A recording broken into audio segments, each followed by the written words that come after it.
আপনি কি কখনো ভেবেছেন কেন মানুষ সার্কাসে ভয়ঙ্কর সব খেলা দেখতে ভালোবাসে? বিস্ময়, রোমান্স আর এক চিমটি ভয়, এইসব মিশে আছে একটা শব্দে, সার্কাস। আজ আমরা জানবো সার্কাসের জন্ম কোথা থেকে, কিভাবে এটা আমাদের বিনোদনের জগতে ঢুকলো, আর কেন আমরা এখনো ভয় দেখেই আনন্দ পাই। সার্কাসের ইতিহাস হাজার বছর পুরনো। এর শিকড় রোমান সাম্রাজ্যে। খ্রিস্টপূর্ব 50 সালের দিকে রোমে তৈরি হয় সার্কাস ম্যাক্সিমাস, যেখানে ঘোড়দৌড়, গ্ল্যাডিয়েটরের যুদ্ধ ও বিভিন্ন খেলা হতো। এই সার্কাস শব্দটা এসেছে ল্যাটিন শব্দ সার্কাস, যার মানে বৃত্তাকার খেলার মাঠ। রোমানদের পরে সার্কাস হারিয়ে যায়, কিন্তু 1768 সালে আবার ফিরে আসে ব্রিটেনে। একজন প্রাক্তন সৈনিক লন্ডনে প্রথম আধুনিক সার্কাস চালু করেন। তিনি ঘোড়সাওয়ারি, অ্যাক্রোবেট, জাদু, গান সব এক জায়গায় আনেন। তার তৈরি সার্কাসের রিং ছিল 42 ফুট ব্যাসের, যা আজও সার্কাস স্ট্যান্ডার্ড রিং। 19 শতকে সার্কাস পুরো ইউরোপ ও আমেরিকায় জনপ্রিয় হয়।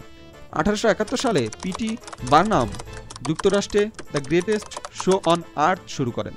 তার সার্কাসে ছিল বিশাল হাতি, ট্রেন্ড বাঘ ও ভয়ঙ্কর সব স্ট্যান্ড। 1960 সালে বার্নাম ও বেইলি মিলে বার্নাম অ্যান্ড বেইলি সার্কাস, যা পরবর্তীতে রিংলাইট ব্রস এ পরিণত হয়। বাংলাদেশ ও ভারতেও সার্কাস ঢুকে পড়ে ব্রিটিশ আমলে।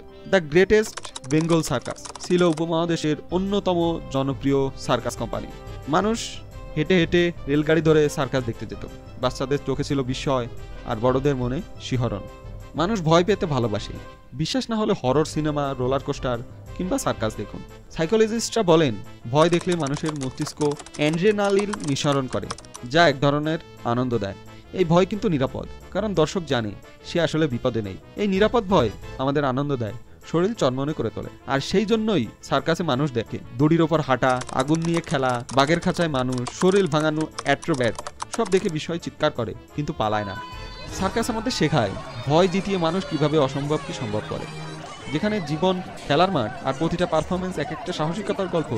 তাই সার্কাস শুধু বিনোদন নয়, মানব সত্তার সাহসিক চর্চা। আজ সার্কাস হারিয়ে যাচ্ছে, আধুনিক বিনোদনে মানুষ হয়তো ভুলে যাচ্ছে সার্কাসের সেই বিস্ময়। তবে ইতিহাস মনে রাখবে, সার্কাস আমাদের চোখে দেখিয়েছে মানুষ চাইলে আকাশ ছুঁতে পারে।